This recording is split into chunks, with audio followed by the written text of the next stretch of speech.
friends, welcome to Bismi Samayal. இன்னைக்கு நம்ம எல்லாருமே டெய்லி லைஃப்ல யூஸ் பண்ற மாதிரியான ரொம்ப புதுசான கிச்சன் டிப்ஸ் மற்றும் வீட்டு குறிப்புகள் தான் பார்க்க போறோம். சோ வீடியோக்குள்ள போறதுக்கு முன்னாடி நம்ம சேனலை நீங்க ஃபர்ஸ்ட் டைம் பார்க்கறீங்கன்னா மறக்காம Subscribe பண்ணிட்டு பக்கத்துல இருக்க பெல் ஐகான்ல ஆப்ஷன் ஆல் கிளிக் பண்ணிக்கோங்க. இப்போ நம்ம ஃபர்ஸ்ட் டிப் என்னங்கறத பார்க்கலாம். நம்ம எல்லார் வீட்லயுமே ஸ்டெயின்லெஸ் ஸ்டீல்ல கடாய் இருக்கும் இல்லையா? நம்ம குழம்பு வைக்கிறதுக்கு இல்ல பொரியல் செய்யறதுக்கெல்லாம் யூஸ் பண்ணுவோம்.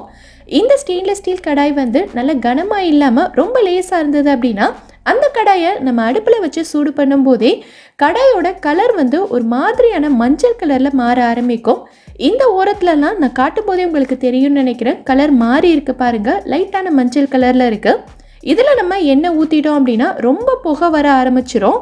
ஸோ நம்ம சமைக்கும்போது இந்த கடாயோட கலர் உங்களுக்கு மாறக்கூடாது அப்படின்னா என்ன பண்ணணுங்கிறத பார்க்கலாம். இந்த பாத்திரத்தை நல்லா கழுவிட்டு உடனே அடுப்பில் வச்சு சூடு பண்ண வேண்டாம். ஃபர்ஸ்ட் ஒரு க்ளீனான துணி எடுத்து இதில் இருக்க தண்ணி எல்லாத்தையுமே ஃபுல்லாக தொடச்சி எடுத்துடலாம். கொஞ்சம் கூட ஈரப்பதம் இல்லாத அளவுக்கு உள்பக்கம் சைடில் எல்லாமே கம்ப்ளீட்டாக தொடச்சி எடுத்துடணும். இப்போது ஸ்டவ் ஆன் பண்ணுறதுக்கு முன்னாடி நம்ம சமையலுக்கு எவ்வளோ எண்ணெய் தேவையோ அதை இந்த கடாயில் சேர்த்துக்கலாம். நீங்கள் குழம்பு வைக்க போகிறீங்க இல்லை பொரியல் பண்ண போகிறீங்கன்னா அதுக்கேற்ற அளவுக்கு எண்ணெய் சேர்த்துக்கோங்க. இந்த எண்ணெயை பாத்திரத்தோட அடிப்பகுதி ஃபுல்லாகவே நல்லா ஸ்ப்ரெட் பண்ணி விட்டுக்கலாம். கையால் எடுத்து இந்த மாதிரி சுற்றுனீங்க அப்படின்னாலே எல்லா பகுதியிலையுமே எண்ணெய் பட்டுரும். எண்ணெய் சேர்த்ததுக்கு அப்புறமா நம்ம ஸ்டவ் ஆன் பண்ணிக்கலாம். எடுத்த உடனேவே ரொம்ப ஹை ஃப்ளேமில் வச்சிடாம மீடியம் ஃப்ளேமில் வச்சு எண்ணெய் சூடானதுக்கு அப்புறமா நம்ம எப்பயும் போல் சமைக்க ஆரம்பிச்சுக்கலாம்.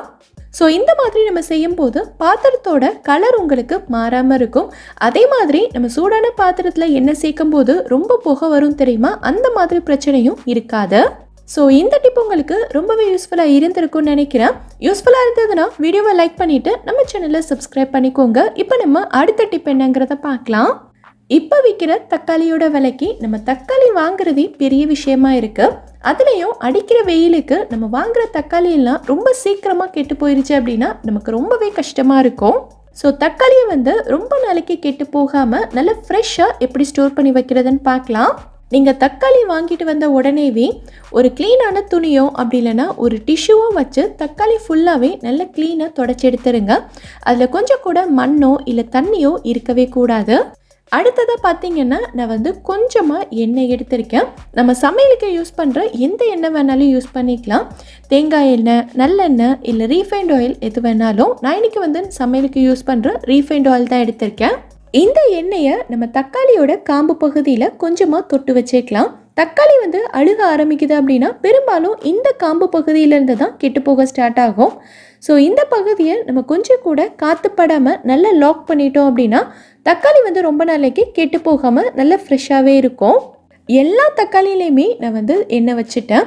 ஸோ இப்போ இதை ஒரு டப்பாவில் நீட்டாக எடுத்து அடுக்கிட்டு அப்படியே எடுத்து ஃப்ரிட்ஜில் வச்சுட்டோம் அப்படின்னா ரொம்ப நாளைக்கு நல்லா ஃப்ரெஷ்ஷாகவே இருக்கும். ஸோ கண்டிப்பாக இதை நீங்கள் ட்ரை பண்ணி பார்த்துட்டு எனக்கு கமெண்ட்டில் சொல்லுங்கள். இப்போ நம்ம அடுத்த டிப் என்னங்கிறத பார்க்கலாம். இங்கே நான் டூத் ப்ரஷ் தான் எடுத்திருக்கேன்.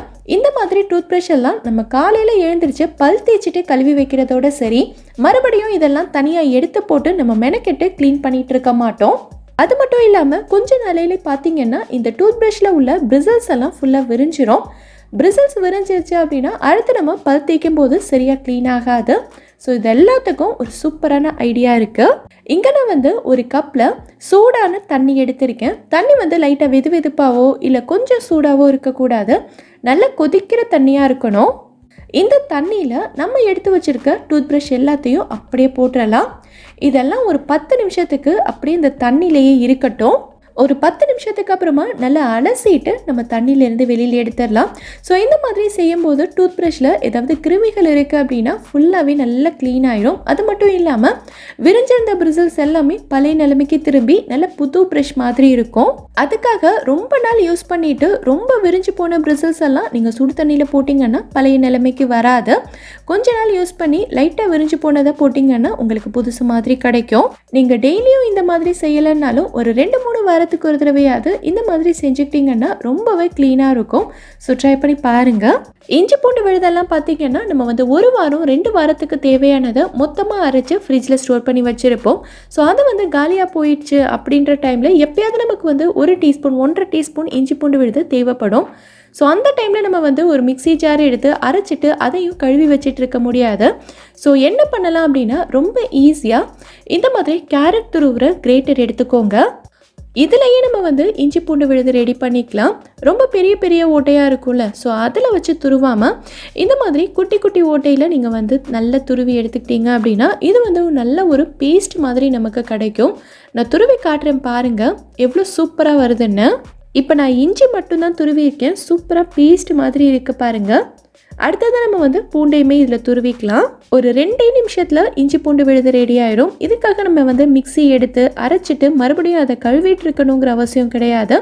ரொம்ப ரொம்ப ஈஸியாக வேலை முடிச்சிடும். இந்த டிப் உங்களுக்கு யூஸ்ஃபுல்லாக இருந்திருக்கும்னு நினைக்கிறேன்.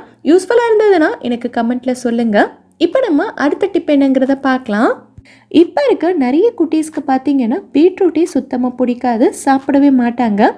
இதை நீங்கள் வந்து ஜூஸாக செஞ்சு கொடுத்தாலோ இல்லை நல்லா துருவிட்டு பொரியலாக செஞ்சாலும் கூட சுத்தமாக சாப்பிடவே மாட்டாங்க.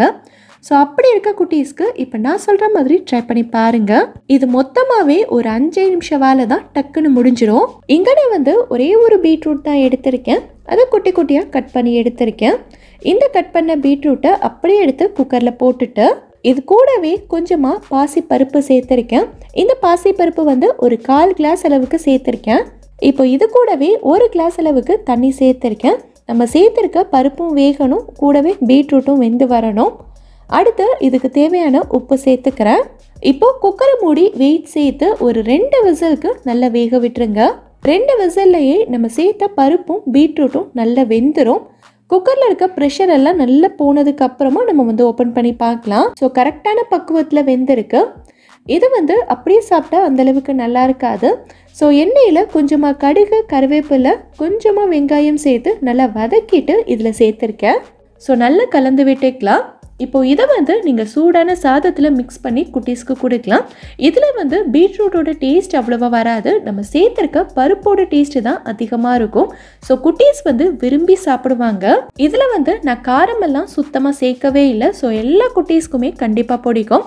இதை வந்து சாதத்தில் மிக்ஸ் பண்ணி நீங்கள் லஞ்ச் பாக்ஸ் ரெசிபியாகவும் கொடுத்து அனுப்பலாம். ஸோ கண்டிப்பாக ட்ரை பண்ணி பாருங்கள்.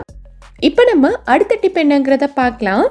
நம்ம கபோர்ட்லேயோ இல்லை பீரோலேயோ நிறைய ஷால் எல்லாம் அடுக்கி வச்சுருப்போம் இல்லையா? நம்ம சுடிதார் ஷால் ஆகட்டும், அப்படி இல்லைன்னா அபாயாக்கு போடுறதா இருக்கட்டும், எல்லாத்தையும் நல்லா நீட்டாக மடித்து ஒரு பக்கமாக ஒன்றுக்கு மேலே ஒன்று அடுக்கி வச்சுருப்போம். ஸோ அது வந்து அடிக்கடி சரிஞ்சு விழுந்துகிட்டே இருக்கும். அது மட்டும் இல்லாமல் நம்ம இடையிலேருந்து ஏதாவது ஒன்று உருவி எடுத்தோம் அப்படின்னா மேலே இருக்கிற எல்லாமே ஃபுல்லாக சரிஞ்சு மடிப்பு எல்லாமே கலைஞ்சு போயிடும் இல்லையா? ஸோ ஷால் வந்து எவ்வளோ நாள் ஆனாலும் மடிப்பு கலையாமல் சரிஞ்சு விழாமல் இருக்கணும் அப்படின்னா இப்போ நான் சொல்கிற மாதிரி நீங்கள் செஞ்சு பாருங்கள். ஷாலை வந்து எப்பயும் போல் மடிச்சுட்டு இந்த அளவுக்கு அகலம் வந்ததுக்கப்புறமா இதை வந்து மறுபடியும் நம்ம வந்து 3ஆக மடிச்சிடலாம். எப்போயுமே நம்ம வந்து 2 தான் மடிப்போம் இல்லையா? ஸோ இந்த இடத்துல மட்டும் நீங்கள் வந்து 3ஆக மடித்து விட்டுருங்க. ஸோ இந்த மாதிரி தான் இருக்கும். இப்போ இதோட ஒரு பக்கத்தை மட்டும் ஒரே ஒரு மடிப்பு மடிச்சுட்டு மீதி இருக்கிறத நான் வீடியோவில் காட்டுற மாதிரி மடித்து விட்டுட்டீங்க அப்படின்னா இந்த இடத்துல ஒரு பாக்கெட் மாதிரி வரும். ஸோ இந்த பாக்கெட்டில் நம்ம மடித்தது எல்லாத்தையும் நீட்டாக அப்படியே உள்ளே வச்சிடலாம். ஸோ கடைசியில் பார்த்தீங்கன்னா இப்படி தான் இருக்கும். இதை நீங்கள் வந்து எத்தனை தடவை புரட்டி போட்டாலும் சரி இதோட மடிப்பு சுத்தமாக கலையவே கிடையாது. ஸோ இதே மாதிரி நம்ம எல்லா ஷாலையும் மடித்து ஒன்றுக்கு மேலே ஒன்று அடுக்கி வச்சிட்டோம் அப்படின்னா எவ்வளோ நாள் ஆனாலும் சரி மடிப்பு கலையாமல் சரிஞ்சு விழாமல் அப்படியே பார்க்குறதுக்கு நம்ம மடித்து வச்ச மாதிரி நல்ல நீட்டாகவே இருக்கும். ஸோ ட்ரை பண்ணி பாருங்கள். இப்போ நம்ம அடுத்த டிப் என்னங்கிறத பார்க்கலாம். இங்கே நான் வந்து குழந்தைங்களுக்கு கொடுக்குற மெடிசன் தான் எடுத்திருக்கேன். குழந்தைங்களாகட்டும் இல்லை பெரியவங்களாகட்டும் இந்த மாதிரி சிரப்பெல்லாம் நம்ம வந்து கொடுக்குறோம் அப்படின்னா இது கூடவே ஒரு மெஷரிங் கேப் கொடுத்துருப்பாங்க. இதில் தான் நம்ம வந்து 5 ml ஊற்றணுமா இல்லை 10 ml ஊற்றணுமாங்கிறத அளந்து நம்ம வந்து குழந்தைங்களுக்கு கொடுப்போம். ஸோ இந்த மாதிரி நம்ம கொடுக்கும்போது நிறைய மருந்து வந்து இந்த மூடியோட அடியிலேயே ஃபுல்லாக ஒட்டிக்கும், எல்லாத்தையும் நம்மளால் எடுக்க முடியாது. ஸோ மருந்து வந்து கொஞ்சம் கூட ஒட்டாமல் ஃபுல்லாக வந்துடணும் அப்படின்னா என்ன பண்ணணுங்கிறத பார்க்கலாம். மருந்து ஊற்றுறதுக்கு முன்னாடி இந்த மெஷரிங் கேப்பை தண்ணியில் ஒரு தடவை ஃபுல்லாக கழுவி எடுத்துக்கலாம். இப்போ இந்த மெஷரிங் கேப்பில் நீங்கள் வந்து அளந்து கொடுத்து பாருங்கள். ஒரு சொட்டு மருந்து கூட இந்த மூடியில் ஒட்டாது, ஃபுல்லாக அப்படியே வந்துடும். 10 ml 15 ml மருந்தெல்லாம் நம்ம கொடுக்கும்போது இது அடியில் கொஞ்சமாக ஒட்டிக்கிட்டாலும் அந்த அளவுக்கு நமக்கு டிஃப்ரென்ஸ் தெரியாது. ஆனால் 1 ml 2 mlலாம் கொடுக்கும்போது பாதி மருந்து வந்து மூடியிலே தங்கிருச்சுன்னா ஃபீவரோ இல்லை கோல்டோ நமக்கு வந்து சுத்தமாக போகாது. ஸோ அந்த டைம்லலாம் இந்த டிப் உங்களுக்கு ரொம்பவே யூஸ்ஃபுல்லாக இருக்கும். ட்ரை பண்ணி பாருங்கள். இந்த வீடியோவில் நான் சொல்லியிருக்க டிப்ஸ் எல்லாமே உங்களுக்கு ரொம்பவே யூஸ்ஃபுல்லாக இருந்திருக்கும்னு நினைக்கிறேன். இதிலிருந்து ஏதாவது ஒரு டிப் உங்களுக்கு யூஸ்ஃபுல்லாக இருந்தாலும் மறக்காமல் எனக்கு கமெண்ட்டில் சொல்லுங்கள். இந்த வீடியோ பிடிச்சிருந்தா லைக் பண்ணுங்கள். உங்கள் ஃப்ரெண்ட்ஸ் உங்கள் ஃபேமிலி மெம்பர்ஸ்க்கு இந்த வீடியோ யூஸ்ஃபுல்லாக இருக்கும்னு நினச்சிங்கன்னா கண்டிப்பாக ஷேர் பண்ணுங்கள்.